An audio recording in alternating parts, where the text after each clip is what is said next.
I'm Brittany Lewis with Forbes Breaking News. Senator Marsha Blackburn accused the Biden administration of not having a plan for inflation on the Senate floor Tuesday. The May Consumer Price Index report shows that inflation hit a 40-year high. During Tuesday's White House press briefing, Press Secretary Karine Jean-Pierre assured that, quote, "We are not in a recession right now. Right now, we're in a transition."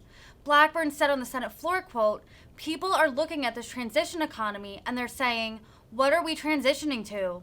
Listen in for more from the Tennessee lawmaker. This week, we are celebrating the 50th anniversary of Title IX of the Education Amendments of 1972. And it says, and I'm quoting, "No person in the United States shall, on the basis of sex, be excluded from participation in, be denied the benefits of, or be subjected to discrimination under any education program or activity receiving federal financial assistance." For 50 years, those words have changed the lives of American women and girls and their families for the better. As a mom, I was able to watch my daughter excel on a more level playing field, and I look forward to watching my granddaughter do the very same thing. Today, more women than ever are competing for the awards and scholarships once reserved for men.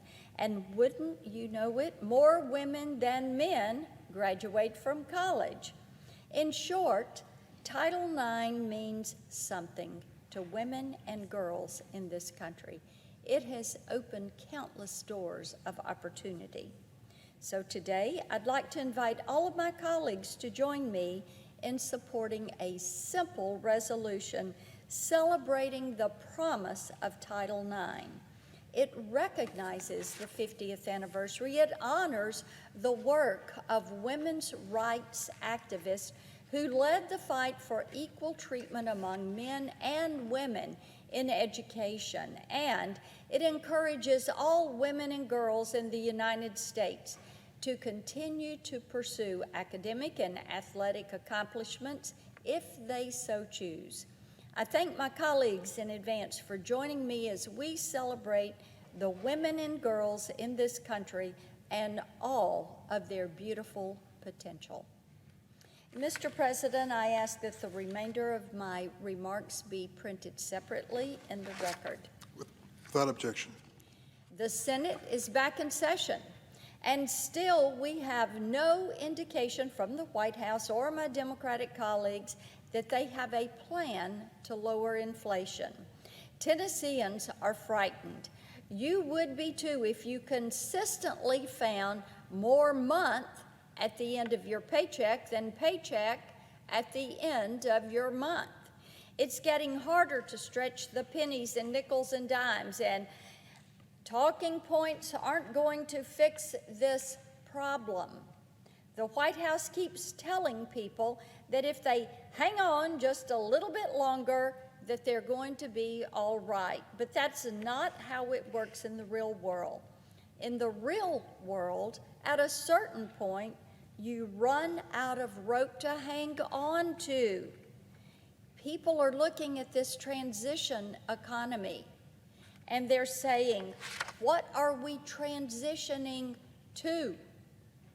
It's not what they want for their economic future.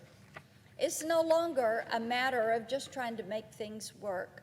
You just can't pay the bills anymore. The gas tank stays empty, or you go to bed hungry. Now, it's clear that Joe Biden and the Democrats know that the country has reached a tipping point, but rather than offering hope, they've settled into blaming everyone from congressional Republicans to foreign dictators for the problem. That's not what the American people want to hear. They know who got us in trouble, and they know it wasn't Vladimir Putin.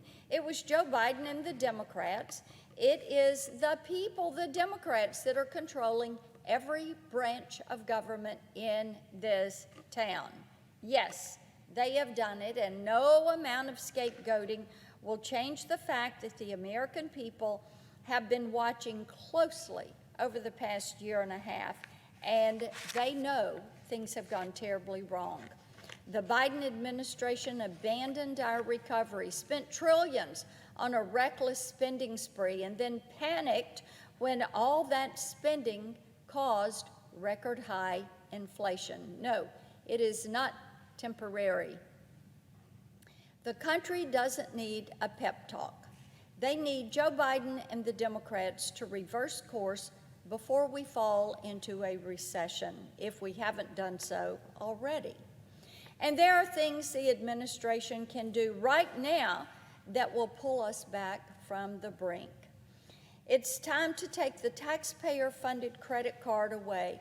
The American people can't afford what the Democrats are selling, and they wouldn't want it even if they could afford it. They know this is wasteful, out of control, reckless spending.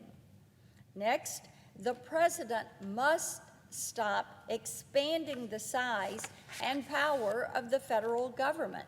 Stop hiring bureaucrats we don't need at the salaries we can't afford to write regulations that only exist to take more money out of people's paychecks. Democrats would also be wise to get the regulators we do have out of the way, especially when it comes to the energy sector.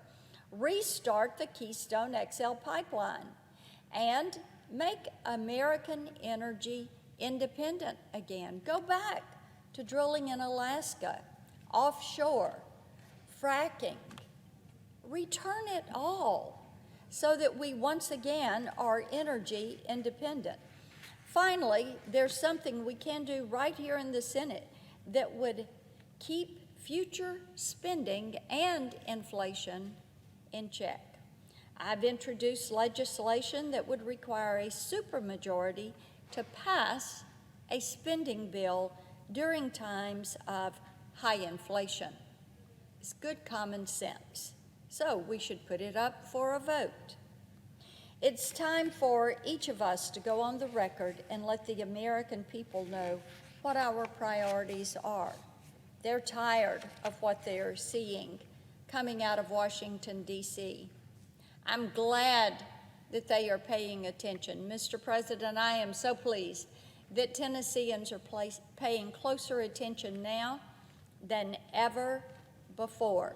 And I do think that it's appropriate that President Biden, the White House, the executive branch, and the Democrats who are in charge of Capitol Hill to go on the record and decide if they're going to stand with that Build Back Broke agenda, stand with the radical left, or are they going to stand for the prosperity and safety of the American people? Tennesseans know what the right answer would be. And Mr. President, whether I'm at church, whether I'm out at one of the grandkids' sporting events, whether I'm at the Moon Pie Festival in Bell Buckle, I hear it from everyone. This spending is out of control. I yield the floor.